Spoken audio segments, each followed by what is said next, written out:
საქმიანი დილას ვიწყებ Pirveli ბიზნეს მედია საქართველოს გუნდის წევრებთან ერთად. რუსეთიდან ფრენებზე დაწესებული ემბარგოს მიუხედავად ტურიზმმა გამოწვევას გაუძლო წერს EBRD და მიმოხილვაში, რომელიც საქართველოს ეძღვნება, აღნიშნულია რამდენიმე მიმართულება, მათ შორის ის, რომ ტურიზმის ზრდის შენელებამ და შიდა პოლიტიკურმა გაურკვევლობამ გავლენა იქონია ეროვნული ვალუტის სტაბილურობაზე. მთავარი რიცხვი ამ მიმართულებით 9.4%-ია, სწორედ ამდენად გაუფასურდა ლარი 2019 წლის იანვარ-სექტემბრის პერიოდში. ლონდონის საფონდო ბირჟაზე არსებული ყველა ქართული კომპანიის აქციების ფასის შემცირება საქართველოს ბანკის ხელმძღვანელი ივნისის მოვლენებით და ეროვნული ვალუტის სისუსტით ხსნის. არჩილ გაჩეჩილაძის განცხადებით, ამასთან ერთად არის საკითხი დამჭვრალობის, თუ რას უნდა ელოდოს ბაზარი ახალი რეგულაციების კუთხით და ამ მიმართულებით უფრო მეტი ნაბიჯების გადადგმა რა შეიძლება იყოს. ვეფხიდან მოყმის ძეგლთან ახალი სატრანსპორტო კვანძის მოწყობაზე გამოცხადებული ტენდერის შეწყდა. ამის მიზეზი GVP-ის განცხადება გახდა. სატენდერო დოკუმენტაციის მიხედვით კომპანიამ სატენდერო კომისიას განცხადებით 31 ოქტომბერს მიმართა, რომელშიც წერია, რომ ის მიმდინარე წელს ამ ტერიტორიაზე სარეაბილიტაციო სამუშაოებს არ გეგმავს. ეკონომიკის სამინისტრომ თბილისის სახელმწიფო საკონცერტო დარბაზის მმართველ კომპანიას ხელშეკრულება შეუწყვეტა. ამასთან დაკავშირებით განცხადება ნათია თურნავას უწყობამ თავად გაავრცელა და მასში წაიკითხავთ, რომ ხელშეკრულების მოშლის საფუძველი International Event-ის მიერ ხელშეკრულებით აღებული ვალდებულებების შეუსრულებლობა გახდა. ამავე დროს ეკონომიკის სამდგრადი განვითარების სამინისტრომ ფილარმონიის მმართველ კომპანიას საქალაქო სასამართლოშიც ურჩივლა სარჩელი სასამართლოში 3,5 მილიონი ლარის მოცულობის დავალიანების დაფარვის მოთხოვნის მიზნით არის შესული. საქართველოს საგადასახადო კოდექსში შეტანილი ცვლილებების შედეგად კი 21 ნოემბრიდან დაუფასოებელი სახით ნებისმიერი თამბაქოს ნაწარმის, მათ შორის თამბაქოს ნედლეულის, ჩიბუხის თამბაქოს, შესახვევი თამბაქოს, ასევე ჩილიმისათვის განკუთვნილი თამბაქოს რეალიზაცია და მიწოდება იკრძალება. თბილისის საერთაშორისო აეროპორტის ასაფრენ-დასაფრენი ზოლის შუქ ტექნიკური სისტემის გაფართოების პროექტის გამო შპს საქაერო ნავიგაციას კი უძრავი ქონების ექსპროპრიაციის უფლება მიენიჭა. Bloomberg's ინფორმაციით ამერიკის სახელმწიფო დეპარტამენტმა სექტემბერში მიიღო გადაწყვეტილება განაახლოს უკრაინისათვის ფინანსური დახმარების გაცემა, მანამ სანამ ამის შესახებ პრეზიდენტი ტრამპი განაცხადებდა. ჩინეთის ვაჭრობის სამინისტროს ინფორმაციით კი ჩინეთის და შეერთებული შტატების მხარეები სავაჭრო ომის დროს ერთმანეთის პროდუქციაზე შემოღებულ ტარიფებს ეტაპობრივად გააუქმებენ. დროებითი შეთანხმების ფარგლებში შტატები უარს იტყვის ახალი ტარიფების შემოღებაზეც, რომელიც 15 დეკემბერს აქვს დანიშნული და რომელიც 156 მილიარდი დოლარის ჩინურ პროდუქციაზე ტარიფის აწევას ითვალისწინებდა.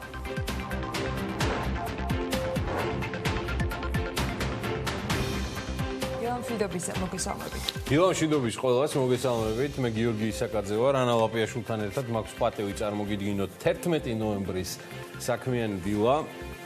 საკმაოდ საინტერესო დღე და კვირეული იქნება. ტრადიციულად საქმიანის და ჩვენს ეს საქმიანზე როგორც ყოველთვის გავამახვილებთ ყურადღებას. მცირედი ედიტორიალი, რომელიც ყოველთვის უხდება, უბრალოდ ეს უფრო პროლოგი არის, რომელიც უფრო უხდება განსაკუთრებით ორშაბათ დღეს, პარასკევსაც უხდება, როცა აქ ელენე კვანჭელაშვილია თავისი ანალიტიკით, კარგი ბატონო, გასაგებია, მით უმეტეს გვაქვს გარკვეული სიახლეები, რომლის ტირაჟირება მოგვიწევს მთელი კვირის განმავლობაში. ზუსტად ერთი კვირის თავზე საქმიანი დილა ოვალ დილით 8 ნახევარზე დაიწყება და ამასაც დამატებით გამცნობთ მთელი კვირის განმავლობაში. მანამდე გვაქვს ამბავი, რომ დღეს 11 ნოემბერს 11-ს რომ 15 წუთი დააკლდება. ჩეთვერი რო დააკლდება, ამა ჩემს უყვარს ხოლმე ჩეთვერი რო აკლდება. მოკლედ სასტუმრო რედისონში დღეს დილიდან წყალტუბოს განვითარების გეგმის საჯარო განხილვა გაიმართება. მას ნათია თურნავა, მაიაც ქიტიშვილი, ლევან დავითაშვილი დაესწრებიან. ეკონომიკის სამინისტრო ავრცელებს ინფორმაციას, რომ ღონისძიებაზე არიან მოწვეული არქიტექტორები, ურბანისტები, არასამთავრობო ორგანიზაციები, ასოციაციები, ასევე ბიზნესის ადგილობრივი მუნიციპალიტეტები, საქართველოს პარლამენტის და მთავრობის წარმომადგენლები. მე ცუდს არაფერს ვხედავ ამ ტიპის საჯარო განხილვებში, რომელიც მეც სიცხადე შეიტანს იმ ზრახვებში, რაც აქვს ქვეყნის მთავარ ინვესტორს ამ პროექტთან დაკავშირებით, თუმცა ასევე მიჭირს გავიხსენო პრეცედენტი ესეთი სამთავრობო მობილიზებისა რაიმე ან ნებისმიერ საინვესტიციო პროექტზე, რომელიც საქართველოში განხორციელებულა, სრულად მესმის კონტექსტი. სრულადაც და ჩვენი პოზიცია ნამდვილად და არასდროს დაგვიმალავს წყალტუბოს პროექტთან დაკავშირებით. რა თქმა უნდა, ბოლო თემა, რომელიც კითხვის ნიშნის ქვეშ გახლდათ, მოხსნა თავად ბიძინა ივანიშვილმა, რომელმაც როგორც იქნა პასუხა იმ კითხვებს, რომელზეც ვერ სცემდნენ პასუხს თავად სამთავრობო მესვეურები, რომ ნებისმიერი ტიპის აუქციონში არის მზად მიიღოს მონაწილეობა, რაც გამორიცხავს ამ ქონების ერთ ლარათაც გადაცემას, რაშიც თავის დროზე ასევე ვერ ხედავდით პრობლემას, თუ ეს მიდგომა გავრცელდებოდა სხვა ქართველ საქმოსნებზე და უცხოელ ინვესტორებზე. დიახ, მე მაინც მიმაჩნია, რომ მთავრობის მხრიდან ბიძინა ივანიშვილის საინვესტიციო პროექტზე ამ ტიპის აქცენტირება არის დათური სამსახური. დათური სამსახურია მის მიმართ და ეს უფრო ამყარებს განცდას ეგრეთ წოდებული არაფორმალური მმართველობისა და ქვეყანაში არსებული დაპაუზებული აქტივების დასაკუთრებისა. ბიძინა ივანიშვილი მართლაც არის მმართველი პარტიის თავმჯდომარე და მას ოცნების გუნდთან ერთად აქვს უსერიოზულესი გამოწვევა ერთ წელიწადში, როცა პროპორციულ არჩევნებში აქვს დასამტკიცებელი უმთავრესი ამ მომჩევლებისთვის. რატომ ვერ მოხერხდა დაპირებული შედეგების მიღწევა ამ 8 წელიწადში, რომელთა დაპირებულის დიდი ნაწილი ცხადია შეუსრულებლობისთვის იყო თავიდანვე განწირული, თუმცა იგივე განათლების რეფორმის და მისი ფინანსური უზრუნველყოფის თემა აშკარად შესაძლებელია ყოფილიყო დასტარტული იგივე 2013 წელს და ეს უკვე შედარებით კონკრეტულ შედეგებს გამოიღებდა.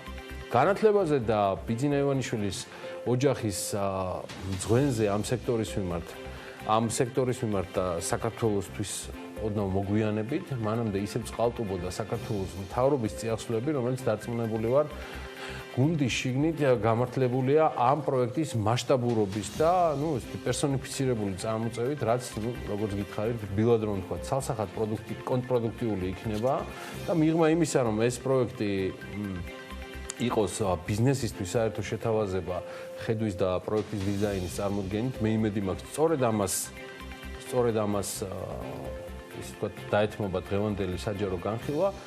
ფაქტი ერთია, 2014 წელს ავსტრიელების მიერ მომზადებული კვლევა წყალტუბოსთან დაკავშირებით მხოლოდ წინასაარჩევნოდ 4 წლის თავზე გაახსენდა მმართველ გუნდს და ხოდა ამიტომაც ნუ წყდება გული თუ იღებთ არა უმადურობას, როგორც ამას ტირაჟირებთ ოცნების მოაზროვნეთა გუნდი, არამედ თქვენი დათური სამსახურის თუ დაცლილი კრეატივის შედეგად იღებთ ტოლობის ნიშანს, თუნდაც იგივე ვალების განულების პროგრამასთან, რომელიც X თანხით Y მსესხებლებს მოემსახურა, იმაზე მეტი თანხა ჩადაიხარჯა და below zero ეფექტი მივიღეთ. ხა ლათინური ტრანსკრიპტით საუბარი მიწევს იმ მიზეზით, რომ ტრანზაქცია წინასაარჩევნოდ დარჩა სრულიად გაუმჭირვალე, რაც ცალსახად არის ფონდი ქართულს უფლება არ გაასაჯაროოს, რა თანხები დაიხარჯა ვალების განულების პროგრამაზე. არ გაასაჯაროოს დისკონტირების პროცენტი, რითაც გამოისყიდა ეგრეთ წოდებული უიმედო ვალები ბანკებისგან და მიკროსაფინანსოებისგან. აღარც მთავრობა იყო ისეთი ენთუზიასტი ამ წინასაარჩევნო ტრანზაქციის დასრულების შემდეგ. ხმას აღარ იღებდა არც ფინანსთა სამინისტრო და არც ეროვნული ბანკი, მაშინ როცა რიგი მინისტრების და ოცნების პარლამენტარების მოლაპარაკე ექსპერტებთან ერთად, რომლებმაც შეავსეს შესაბამისი არენა ბიძინა ივანიშვილის ქებადიდებით. თუმცა პირში წყალი ჩაიგუბეს და თემა ჩაკეტეს, მას შემდეგ რაც ტრანზაქცია დასრულდა. რისი შედეგებიც ყისიერად აისახა საპრეზიდენტო არჩევნებზე, იმაზე სამარცხვინო გამოვლენებებით და შედეგებით, პერსონალიებით, რომელიც პირველ რიგში ქართულმა ოცნებამ იწვნია საკუთარი მორიგი მცდარი არჩევანის შემხედვარი. მე აღარ მინდა დეტალებში შესვლა, ეს უკვე პოლიტიკაა, რომელიც სატელევიზიო გადმოცემის თვალსაზრისით ნაკლებად მაღალებს და როგორც გითხარით, ამისთვის დიდი არეალია და არენაც შესაბამისი მოსაზრებების და აზრთა გიგანტების ტირაჟირებისთვის. ღმერთმა ხელი ყველას მოუმართოს, მე მგონია, რომ არ საჭიროებს ბიძინა ივანიშვილის სპეცმიდგომებს და ამიტომაც შემდგომ ნუ დაუძახებს სპეკულაციებს, რომელიც პოლიტიკურ და საზოგადოებრივ დამოკიდებულებად ტრანსფორმირდება. 15 სანატორიუმი, რომლის გამოსყიდვასაც ექს-პრემიერი გეგმავს და თავაზობს ამ შემთხვევაში უკვე მის მთავრობას, საქართველოს ეკონომიკისა და მდგრადი განვითარების სამინისტროს სახელმწიფო ქონების ეროვნული სააგენტოს ბალანსია. ჯამში შეთავაზებაზე იყო საუბარი 22 სანატორიუმზე და 9 ისტორიულ აბანოზე, უბრალოდ 7 სანატორიუმს ყავს უკვე მემპატრონე და ისინიც ელიან მეც სიცხადეს ამ პროექტთან დაკავშირებით და იმედია დაესწრებიან დღევანდელ საჯარო განხილვას. მანამდე კი ეს არის სანატორიუმის სია. სანატორიუმები არის სამგურალი, მეგობრობა, საოცარი სახელები აღმოვაჩინე: გეოლოგი, იმერეთი, გელათი, თბილისი, რკინიგზელი, აია, ფილიალი. ცალკე არის უშიშროება, ანუ ფილიალი კი არ არის, უშიშროება არის ცალკე, წყალტუბო, მედეა, სავანე და სინათლე. მაგრამ მგონი წყალტუბო ორჯერ არის. პროექტის ტექნიკური დეტალები ჯერჯერობით საჯაროდ ცნობილი არ არის და იმედია ეს ყველაფერი დღეს გვეცოდინება და ეს არ იქნება რეპუტაციულად დამაზიანებელი ჩვენი ქვეყნის საინვესტიციო გარემოსთვის, რომელიც სულ უფრო და მეტად არის დაეჭვებულ, დაპაუზებულ ვითარებაში. რასაც სამწუხაროდ ხელისუფლების თითქმის ყველა შტოს ქცევა, დამოკიდებულება უწყობს ხელს. მანამდე ბიძინა ივანიშვილის კიდევ ერთი ვიდეო გავცელდა, რომელიც შაბათს თუ არ ვცდები იხილა მაყურებელმა, მსმენელმა და მკითხველმა. იდეა ნელ-ნელა ყალიბდებოდა და დღეს, როდესაც უკვე სხვანაირ ეპოქაში გადავდივართ და უმაღლესი ტექნოლოგიები უკვე რეალურად შემოდის ჩვენ ყოველდღიურ ცხოვრებაში და რეალურად ხდება თუნდაც ხელოვნური ინტელექტის ინტეგრირება ჩვენს ცხოვრებაში, უმაღლესი ტექნოლოგიის უნივერსიტეტი დღეს ძალზედ აქტუალურია და მნიშვნელოვანია. ეს კიდევ ერთხელ მიცემს შესაძლებლობას მშობლებს, ახალგაზრდებს, რომ შეაფასონ მომავალი, გადახედონ მომავლის პროფესიებს. ამავე დროს ეს იქნება ახალი ფორმატის სწავლება, სადაც საგანმანათლებლო სისტემის ერთი ოჯახი შეიკრება, ანუ გაუსვლელად მუდმივი ცხოვრების პირობებში ბავშვები ერთმანეთსაც უფრო დაუახლოვდებიან, განათლებაც უფრო იოლი და სახალისო იქნება და ეს იქნება მნიშვნელოვნად ახალი ფორმა სწავლების საქართველოს სივრცეში. რა თქმა უნდა, ესეთი სწავლების ფორმა უცხოეთში მრავლად არის და ბევრია, მაგრამ საქართველოსთვის იქნება ეს სიახლე. სხვა შორის ამ ვიდეოში დეტალურად საუბრობს და საკმაოდ დეტალურადაც საუბრობს ბატონ ბიძინა ივანიშვილის მეუღლე, ქალბატონი ეკატერინე ხვედელიძე. ის იხსენებს ყველა დეტალს, რაც მათ ოჯახს აკავშირებს ამ ტიპის პროექტებთან, ამ კონკრეტულ პროექტებთან და მისი განვითარების საწყისებთან. მიუხედავად იმისა, რომ განსხვავებით მისი მეუღლისგან არ ვიცნობ პირადად ქალბატონ ეკატერინეს, მე არ მახსოვს ამ ქალბატონთან დაკავშირებით გამოთქმული მისხალი კრიტიკული აზრიც ან მოსაზრებაც კი ყველაზე რადიკალურად განწყობილებისგან ბიძინა ივანიშვილის მიმართ, რაც დასტურდება ქალბატონი ეკას მათ შორის ნაკლები საჯარო აქტივობით. თუ არ ჩავთვლით ქუთაისის უნივერსიტეტის იდეის განხორციელებას, დაბადებას, რომელსაც ეს ვიდეო მიეძღვნა. რა თქმა უნდა, ეს კიდევ გავიმეორებ, არ არის პოლიტიკური პროექტი, ეს იყო გულწრფელი სურვილი ჩვენი ოჯახის, რომ შეგვექმნა ისეთი მაღალი ტექნოლოგიების უნივერსიტეტი, რომელიც რეალურად მიცემდა ახალგაზრდებს განათლების, ახალი ტიპის განათლების მიღების საშუალებას და შესაბამისად ეს არ იქნება კერძო უნივერსიტეტი, როგორც სხვა მრავალი პროექტი, რომელიც დააფინანსა ჩვენმა ოჯახმა, ესეც გადაეცემა სახელმწიფოს საჩუქრად. მე მინდა გასაგებად აუხსნა, რომ ვერავინ და ვერაზრუს იქნება წინააღმდეგი ინვესტიციებისა, განსაკუთრებით განათლებაში და ვერავინ ვერ დაუკარგავს საქველმოქმედო ღვაწლს წლების წინ და ახლაც ფონდ ქართულს მეშვეობით ბიძინა ივანიშვილს ან მის ოჯახს. თუმცა სურს რამდენიმე დეტალი დაუხსნა, რა აჩენს კითხვებს ამ ინვესტიციებთან დაკავშირებით და რატომ არის საჭირო მეტი სიცხადე ასეთ თემებზე, განსაკუთრებით მაშინ, როცა ხარ ხელისუფლებაში და წინ უკვე უმძიმესი მერვე, მაგრამ მაინც საარჩევნო წელიწადი მოდის. ხელისუფლებაში ყოფნა არ არის ინდულგენცია იმისთვის, რომ პარტიის თავმჯდომარეს პროექტს ქუთაისში უნივერსიტეტის მშენებლობაზე მაგალითად დამკვრელური ტემპით შეუცვალო სახელი. ეს ჩანს ძალიან ცუდად. ეს არის სუბიექტური გამორჩევა მისი პროექტისა, მაშინ როცა მსგავსი საკითხები წლობით შესაძლოა ელოდეს გადაწყვეტილებას. ამიტომ ეს არის პარლამენტის მხრიდან დათური სამსახურის გაწევის კლასიკური მაგალითი, რომელიც ძალიან ცუდად აისახება ქვეყნის ხელისუფლების და მათ შორის პირადად ბიზნესა ივანიშვილის რეპუტაციაზე.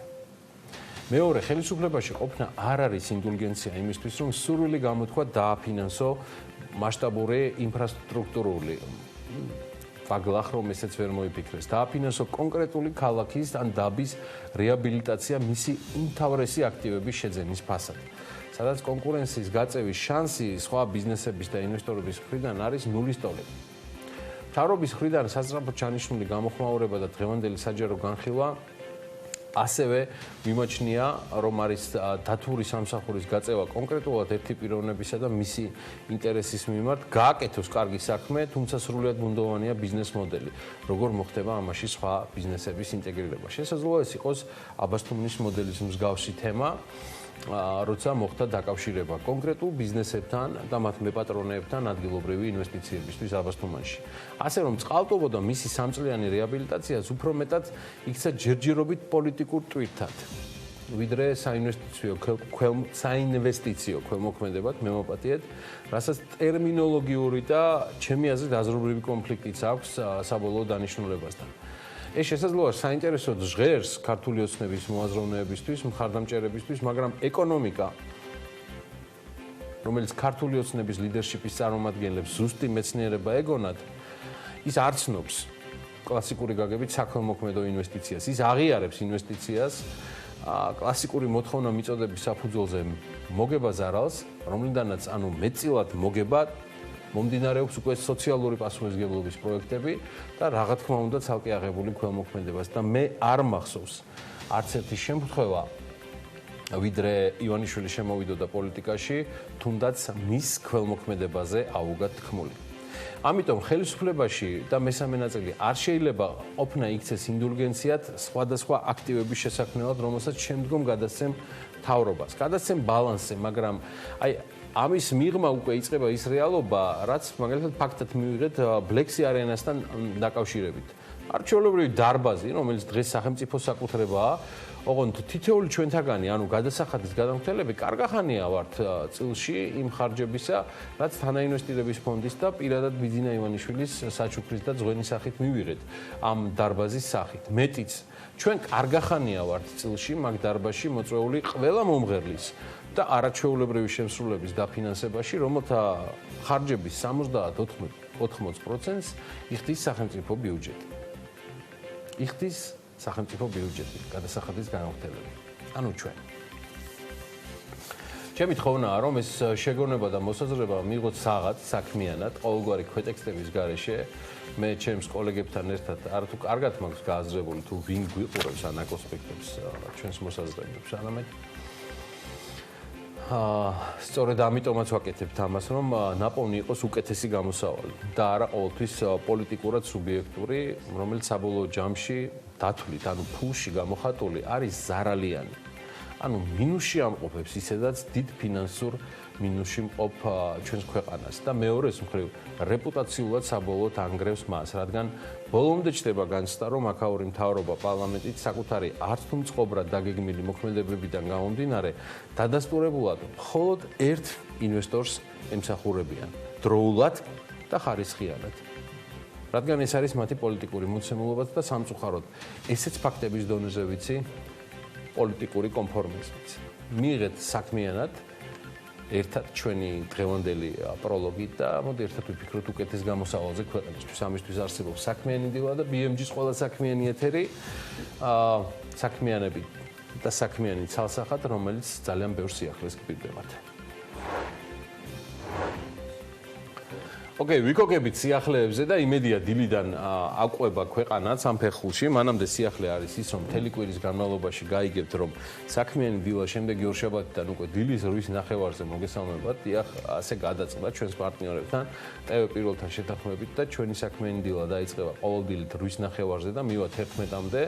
ყოველ სამუშაო დღეს, ვიდრე ესტაფეტას TV პირველის საინფორმაციო სამსახური გადაიბარებს. ცხადია, ყოველი დილა დაიწყება ანა ლაპიაშვილთან ერთად და სწორედ მასთან ერთად გავხსნით ყოველ საქმიან ეთერს დღესაც ერთ კვირაშიც და შემდეგაც რამდენი ხანიც მოუნდება. დილამშვიდობის. კიდევ ერთხელ მოდი დავიწყოთ მაშინ ბიზნესი ახლებით. გერმანიის მთავრობა საქართველოსათვის პრიორიტეტული სფეროების დასაფინანსებლად 161 მილიონ 700.000 ევროს დახარჯავს, საიდანაც 21 მილიონ 700.000 евро გრანტია. საქართველოში საავიაციო ნავთის იმპორტი შემცირდა 2019 წლის ოქტომბრის მაჩვენებელი 21.000 ტონა, ანუ 3.3 ტონით ნაკლები სექტემბრის მონაცემზე. ქვეყნების მიხედვით კი ამ საანგარიშოთვეს იმპორტირებულია მხოლოდ თურქმენეთიდან 100%. თბილისის მერია დიდი ღომში სპორტულ კომპლექსს ააშენებს. მრავალფუნქციური სპორტული კომპლექსის მშენებლობა ცხრილბიუჯეტიანი ქალაქს 12 მილიონ ლარამდე დაუჯდება და ის რამდენიმე წელი გაგრძელდება. მერიის სიახლეებზე კიდევ ბევრს მოგიყვებით და მაგალითად ერთი და ძალიან საინტერესო კოლაბორაცია სხვათა შორის მთავრობისა და კერძო სექტორისა. ვეფხი და მოყმის ზეგლთან ახალი სატრანსპორტო კვანძის მოწყობაზე გამოცხადებული ტენდერი შეწყდა.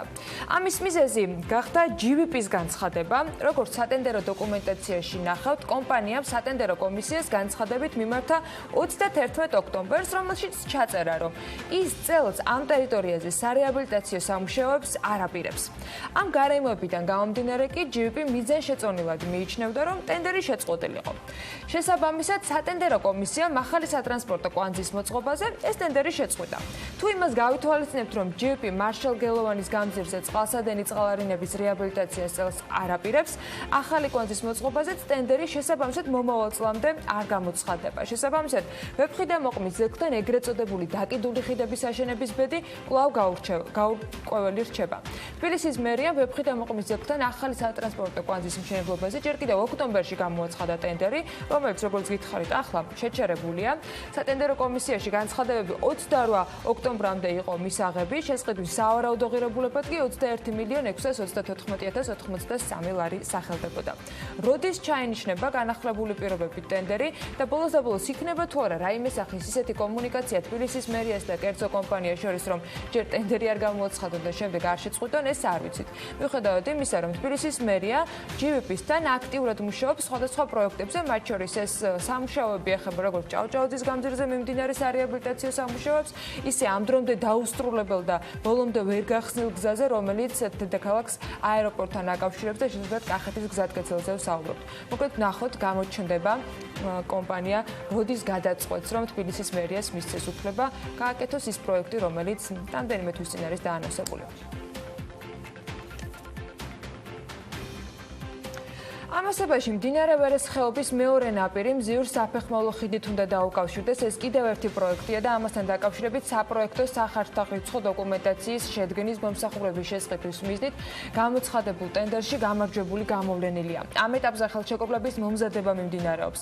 კონკურსში შეპესე NC სტუდიომ გაიმარჯვა. მის გარდა ტენდერში კიდევ ორი კომპანია ატელია არქიტექსი და შეპესე საგზამეცნიერება მონაწილეობდნენ. 16 ოქტომბერს იყო გამოცხადებული ეს ტენდერი და შესყიდვის სავარაუდო ღირებულებად 111.100 ლარი იყო დასახელებული. გამარჯვებული კომპანიის მიერ წარმოდგენილი თანხაც სწორედ ამ ლოტს უკავშირდებოდა. სატენდერო დოკუმენტაციაში ნათქვამი არის, რომ გამომდინარე იქიდან, რომ პარკი ქალაქის ცენტრალურ ჩამოყალიბებულ ურბანულ გარემოში მდებარეობს, გება აუცილებლობა, რომ მას ეწვდომა ქალაქის მიმდებარე უბნების მოსახლეობას და ქალაქის სტუმრებს გაუმარტივდეთ და შესაბამისად ეს პროექტიც მას მოემსახურება.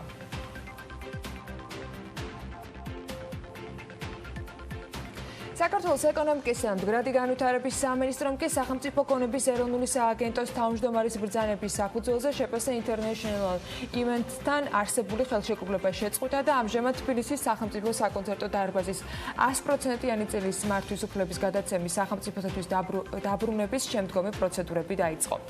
ხელშეკრულების მოშლის საფუძველი International Events-ის მიერ ხელშეკრულებით აღებული ვალდებულებების შეუსრულებლობა გახდა. მათ შორის საკონცერტო დარბაზის განვითარების მიზნით ინვესტიციის ვადაგადაცილებით განხორციელება, წელიწადში არანაკლებ 100 ადგილობრივი და 5 საერთაშორისო ღონისძიების მოწყობის პირობის დარღვევა, მართვის საზღაურის გადაუხდელობა და კიდევ რამდენიმე მიზეზი. ეკონომიკის სამინისტრო განმარტავს, რომ კონტრაქტის მოქმედების პერიოდში თბილისის სახელმწიფო საკონცერტო დარბაზის სრულფასოვანი განვითარება ვერ მოხდა და ნაკისრი სახელშეკრულებო ვალდებულების მიხედვით დარბაზის ფუნქციონირება, რის გამოც სახელმწიფო კონების ეროვნულმა სააგენტომ International International Events პირგანსამტეხლო დააკისრა შეადგენს 3.5 მილიონ ლარს. International Events-ის მხრიდან დავალიანების დაფარვის მოთხოვნის მიზნით სახელმწიფო ქონების ეროვნულმა სააგენტომ სარჩელი შეიტანა საქალაქო სასამართლოში. თავის მხრივ სახელმწიფო შეიმუშავებს თბილისის სახელმწიფო საკონცერტო დარბაზის განვითარების გეგმას და მოიზიდავს სახსრებს შემდგომში მისი განხორციელებისათვის აღნიშნული არის ეკონომიკის სამინისტროს მიერ გავრცელებულ ინფორმაციაში და ბუნებრივია გეგმა მომზადებისთანავე წარსდგება საზოგადოების წინაშე აღნიშნავენ ამავე განცხადების ავტორები. სახელმწიფო აუდიტის სამსახურის ინფორმაციით კი საქართველოს თავდაცვის სამინისტროს ფინანსურ ანგარიშგებაში მნიშვნელოვანი ხარვეზებია გამოვლენილი. აუდიტის შეფასებით თავდაცვის სამინისტროს მიერ მათთვის წარდგენილ საბალანსო უწყებაში სამხედრო შეიარაღების ამუნიციის ჯავშანტექნიკის მიწის თუ სხვა სახის აქტივების შესახებ არსებული ჩანაწერები კითხვის ნიშნებს აჩენს, რადგანაც ის არ შეესაბამება თავად თავდაცვის სამინისტროს სამხედრო ქვედანაყოფების საბალანსო უწყებების ჯამს. ფინანსური ბალანსის დოკუმენტში აუდიტის სამსახურმა 730.9 მილიონი ლარის უზუსტობა გამოავლინა. კიდევ ერთი მიმართულება, რაც აუდიტმა აღნიშნა, ეს არის სამინისტროს კუთვნილი მიწების არასწორად აღრიცხვის საკითხი. საპასუხოდ თავდაცვის სამინისტრო აღნიშნავს, რომ აუდიტის სახელმწიფო სამსახურის დასკვნა 2018 წლის 31 დეკემბრის პერიოდს ეხება, თუმცა აქტივების აღრიცხვისა და შეფასების პრობლემა 10 წლეულებია, რაც არსებობს. მათ ბალანსზე არსებული უძრავი ქონების აღრიცხვის პრობლემა ჯერ კიდევ საბჭოთა ჯარებიდან მიღებული აქტივებით იწყება და თავდაცვის უწყების მიერ შემუშავებული სამოქმედო გეგმით ამ პრობლემის გადაჭრის პროცესი დაიწყო, რაც წლების განმავლობაში მოუგვარებელი იყო და უყურადღებოდ დატოვებული. გეგმის თანახმად დაწყებული არის მუშაობა ქონების აღრიცხვის ელექტრონული პროგრამის შემუშავების მიზნითაც, რაც შემდგომში უზრუნველყოფს ერთიანი სისტემის დამკვიდრებას და გამორიცხავს აღრიცხვებასთან დაკავშირებულ უზუსტობებს, წერს თავდაცვის სამინისტრო განმარტებისათვის გავრცელებულ განცხადებაში. საქართველოს რეგიონული განვითარებისა და ინფრასტრუქტურის სამინისტრომ საერთაშორისო იურიდიული კომპანია White & Case-ის პარიზის ოფისს ახალი დაკვეთა მისცა. 2019 წლის 29 ოქტომბერს გაფორმებული ხელშეკრულების მიხედვით იურისტებმა უნდა განიხილონ ის წინადადებები, რომლებიც სახელმწიფოს ანაკლის განვითარების კონსორციუმმა და საერთაშორისო საფინანსო ორგანიზაციებმა წარუდგინეს. White & Case ევალება, რომ მთავრობასთან შეთანხმებით უამზადოს საინვესტიციო ხელშეკრულებაში შესატანით ცვლილებების დრაფტი და ასევე უამზადოს საკუთარი იურიდიული შეფასება მთავრობის მიერ ორგანიზაციისათვის გაგზავნილ წერილებთან დაკავშირებით. ამ ხელშეკრულების პირობების მიხედვით ეს მომსახურება White & Case-მა 2019 წლის 20 დეკემბრამდე უნდა წარადგინოს. მთავრობა ამ სერვისში $129,800 გადაიხდის. კონტრაქტს ხელს ინფრასტრუქტურის სამინისტროს დაქვემდებარებაში არსებული ანაკლის ღრმაწყლოვანი პორტის განვითარების სააგენტოს ხელმძღვანელი აწერს. EBRD-მ საქართველოს ეკონომიკური ზრდის განახლებული პროგნოზი გამოაქვეყნა, როგორც სულ რამდენიმე დღის წინ გავრცელებულ დოკუმენტში აღნიშნული, ეკონომიკა მიმდინარე და მომავალ წელს ერთი და იგივე ნიშნულს, კერძოდ 4.5%-იან ზრდას აჩვენებს. EBRD ამ პროგნოზის საფუძველს შემდეგნაირად განმარტავს. ერთი აქცენტი მიმდინარე წელს მთლიანი შიდა პროდუქტის ზრდის დინამიკაა. ბანკი ყურადღებას აქცევს იმ ფაქტს, რომ 2019 წლის პირველ ნახევარში მთლიანი შიდა პროდუქტი 4.7%-ით გაიზარდა. ამას გარდა ბანკის შეფასებით უკვე მეოთხე წელია ფულადი გზავნილების მოცულობა თანმიმდევრულად იზრდება, კრედიტის ზრდა შენარჩუნებულია, რაც ხელს უწყობს კერძო მოხმარებას, ხოლო საქონლის ექსპორტი 2019 წელს პირველ 8 თვეში 12.4%-ით არის გაზრდილი.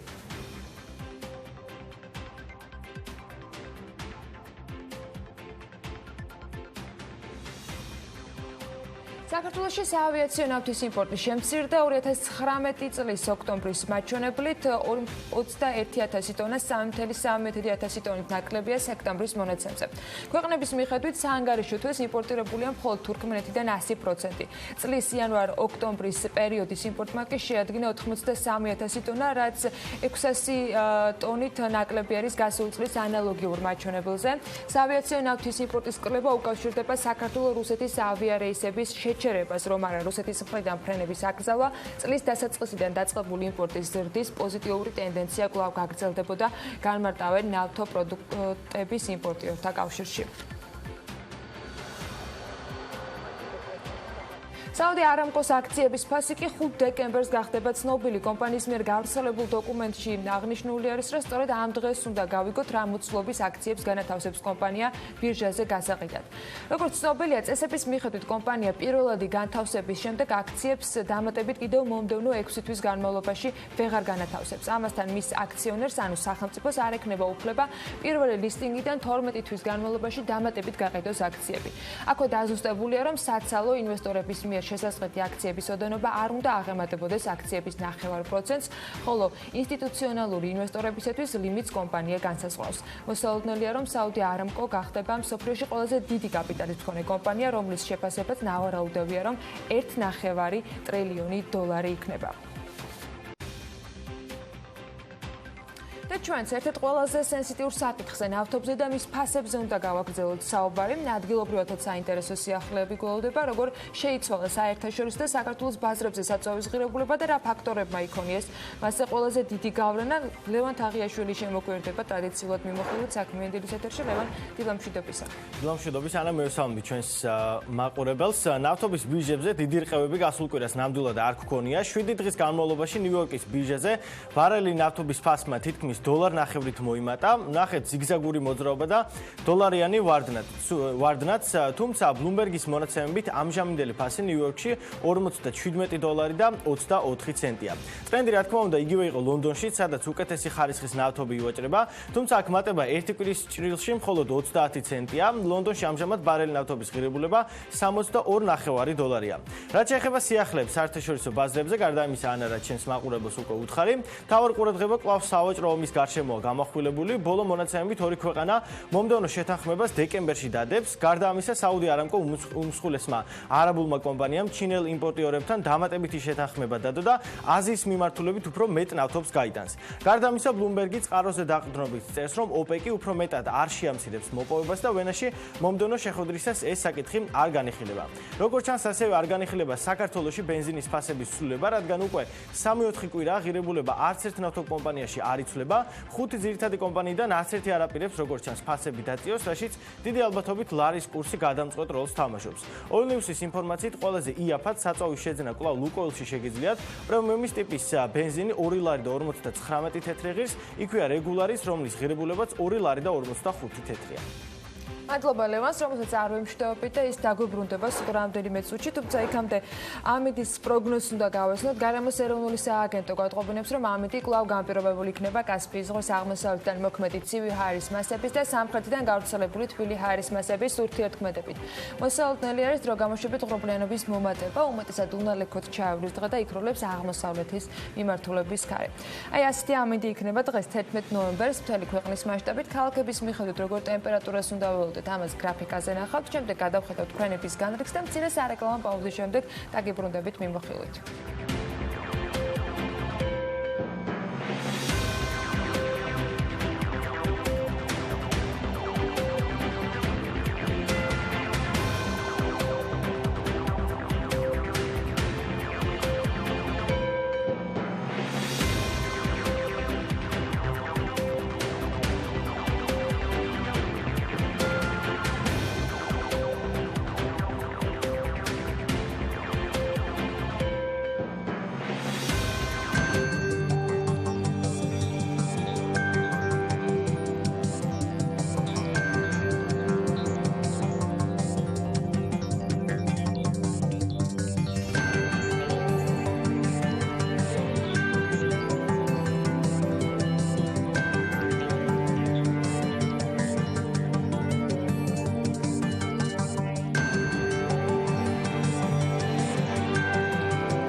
კიდევ ერთხელ დილამშვიდობის ყველას. ლევან თაღიაშვილი უნდა შემოგვიერთდეს საფონდო ბირჟის მიმოხილვით, როგორც მისგან ვიცით, ბოლო პერიოდში ბირჟაზე აქტივობა შემცირებულია თითქმის მინიმუმამდე და კონკრეტულად რომელ ფასიან ქაღალდებზე არის კიდევ მოთხოვნა, ამას თავად ლევანი გვეტყვის. კიდევ ერთხელ დილამშვიდობისა მასაც. ლევან, ყურადღებით გისმენთ.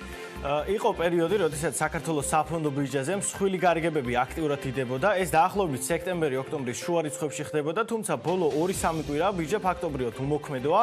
საოჯრო სესიების დროს მხოლოდ სააქციო საზოგადოება Liberty ბანკის 14000-მდე აქცია გასხვის და თითოეული მათგანის ფასი 3 თეთრამდე იყო, ამიტომ ჯამურმა ღირებულებამ 397 ლარი შეადგინა. სხვა სიახლეების საფონდო ბირჟაზე მისი ოფიციალური ვებგვერდის მონაცემებით არ ყოფილა. ახლა კი ვნახოთ, როგორ შეიცვალა სახელმწიფო კომპანიების ობლიგაციების ფასი. ორივე მათგანის ფასიანი ქაღალდები, რომელსაც ეკრანზე ხედავთ, გაუფასურდა 1 კვირის განმავლობაში, თუმცა იანვრიდან დღემდე მაინც დადებითი მაჩვენებელი აქვს როგორც საქართველოს რკინიგზას, ისე ნავთობისა და გაზის კორპორაციას. გადავიდეთ ლონდონის საფონდო ბირჟაზე, სადაც 4 ქართული კომპანიაა დალისტული, დადებითად ვაჭრობა 3 მათგანმა დაასრულა. საქართველოს ჯანდაცვის ჯგუფის აქციების ფასი კი არ შეცვლილა. 1 კვირის განმავლობაში საქართველოს ბანკის 378,000 აქცია გაიყიდა 5.3 მილიონი ფუნტად, ჯორჯია კაპიტალის 145,000 აქციაზე დაიდო გარიგება 1.4 მილიონად, TBC ბანკის 169,000 ფასიანი ქაღალდი გასხვის და 2.2 მილიონად. საქართველოს ჯანდაცვის ჯგუფს რაც შეეხება, მის 111,000 აქციაზე დაიდო გარიგება. ლონდონის საფონდო ბირჟაზე ყველაზე ძვირადღირებული კომპანია კვლავ TBC ბანკია 745 მილიონი ფუნტ სტერლინგით. შემდეგ მოდის საქართველოს ბანკი 710 მილიონით, ჯორჯია კაპიტალის 373 მილიონით და საქართველოს ჯანდაცვის ჯგუფი 227 მილიონი ფუნტით. Pirveli იანვრიდან დღემდე 3 კომპანიის აქციების ფასია გაუფასურებული. საქართველოს ბანკი კი რამდენიმე თვიანი პაუზის შემდეგ პლუსში გავიდა და მისი year to day მაჩვენებელი 5.1% გახდა. ჯორჯია კაპიტალის აქციების ფასი თითქმის 1 წელიწადში 49.1%-აა შემცირებული. საქართველოს ჯანდაცვის ჯგუფის 11.76%, TBC ბანკის კი 11.17%. წარმატებები უსურვოთ ქართულ კომპანიებს ლონდონში, ჩვენ კი დავბრუნდეთ საქართველოში, სადაც ბირჟის ინდექსი JSX 1 კვირა არ შეცვლილა და კვლავ 88 ერთეულისგან შედგება. ბირჟის საბაზრო კაპიტალიზაცია კი 31 ოქტომბრის მონაცემებით 1.942 მილიონი ლარია, როგორც ამას ეკრანზე დაინახავთ. 1.942 მილიონი. ლევან, მადლობა. გასული კვირა ასევე დახუნძლული იყო საერთაშორისო ორგანიზაციების პროგნოზებით, როგორც უფრო ფართოდ რეგიონალურ წილში ეკონომიკური ზრდის პარამეტრებით, ასევე კონკრეტულად საქართველოს ეკონომიკური ზრდის კონკრეტული სტატისტიკით და პროგნოზებით. EBRD-ის პროგნოზი საქართველოს ეკონომიკისთვის 2019-20 წლებში ერთნაირია 4.5%.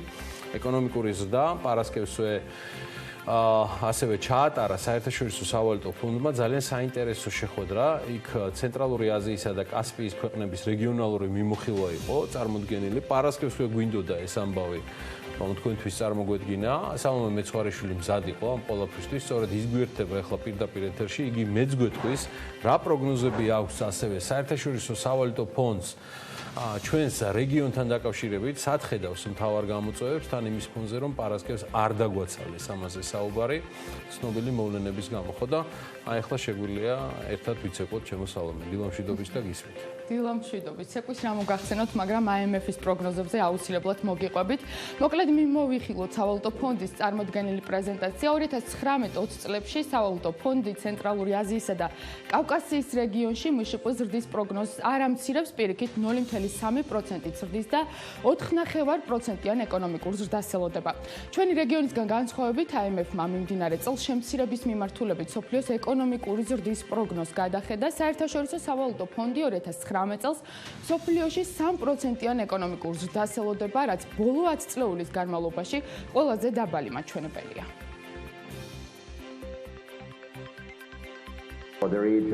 რეგიონში ეკონომიკურ ზრდას 4.5%-ის ფარგლებში ველოდებით.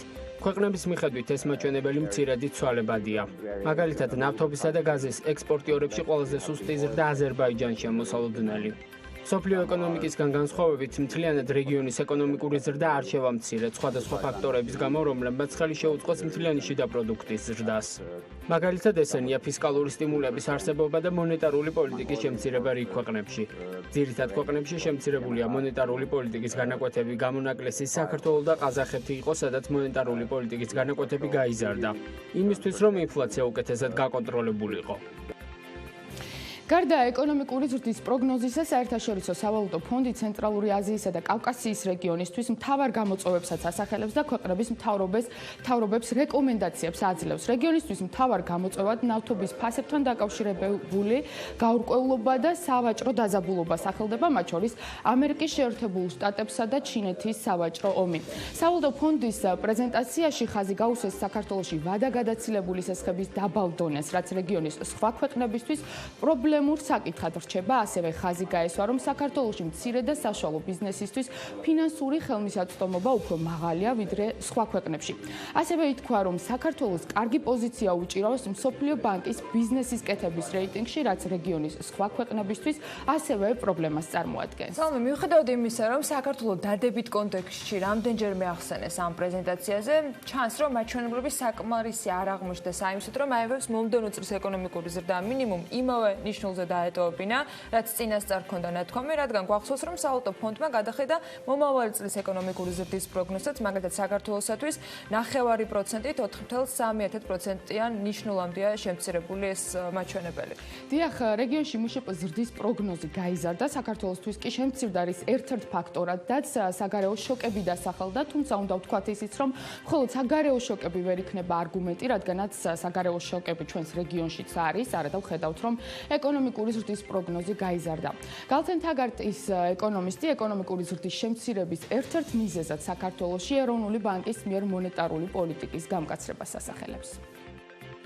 ეკონომიკური ზრდის პროგნოზი 2020 წლისთვის 4.6-დან 4.3-ზე შემცირება ჩვენი აზრით გამოწვეული არის იქიდან, რომ მონეტარული პოლიტიკა არის გამკაცრებული და მას გავლენა აქვს ეკონომიკაზე. თუმცა თუ ჩვენ ვივარაუდეთ, რომ მონეტარული პოლიტიკა შემბილდება 2020 წლის მეორე კვარტლიდან, როცა ინფლაცია უკვე დაუახლოვდება მიზნობრივი ინფლაციის დონეს, ამ შემთხვევაში მოსალოდნელი არის უფრო მაღალი ეკონომიკური ზრდა. ცალსახად იყო დღევანდელ პრეზენტაციაში ნათქვამი და შეფასებული იყო, რომ ყველა ნორმატიული დოკუმენტი და ყველა საკანონმდებლო ცვლილება, როგორც საშუალოვადიანი, ისევე მოკლევადიან პერიოდში, რაც უწყობს ინკლუზიური ზრდას და მდგრად განვითარებას, არის შესრულებული საქართველოს მხრიდან. საქართველოს ბევრი კუთხით არის მოწინავე, ხაზგასმული იყო ის, რომ ფინანსებთან წვდომა, ასე ვთქვათ, რომელიც მთელი რეგიონისთვის არის პრობლემა, საქართველოსთვის ნაკლები პრობლემაა და ამ კუთხით ვართ მოწინავე ქვეყანა, ასე ვთქვათ, საშუალო ბიზნესთვის წვდომა ფინანსებზე, ასევე საბანკო სესხების ხარისხის კუთხით ვართ მოწინავე ქვეყანა. როგორც ვიცით, ეროვნულმა ბანკმა ბოლო პერიოდში მონეტარული პოლიტიკის განაკვეთი 200 საბაზისო პუნქტით გაზარდა, შესაბამისად რეფინანსირების განაკვეთმა 8.9% შეადგინა. ეროვნულ ბანკს ამ ნაბიჯით ინფლაციის შემცირება სურს, რამდენადაც ლარის რესურსის გაძვირება შეამცირებს ეროვნულ ვალუტაზე მოთხოვნასაც, თუმცა მონეტარული პოლიტიკის განაკვეთის გაზრდას გვერდითი მოვლენებიც ახლავს თან და ეს გვერდითი მოვლენაც მტკივნეული შეიძლება აღმოჩნდეს, რამდენადაც ეკონომიკურ ზრდაზე უარყოფითად აისახება.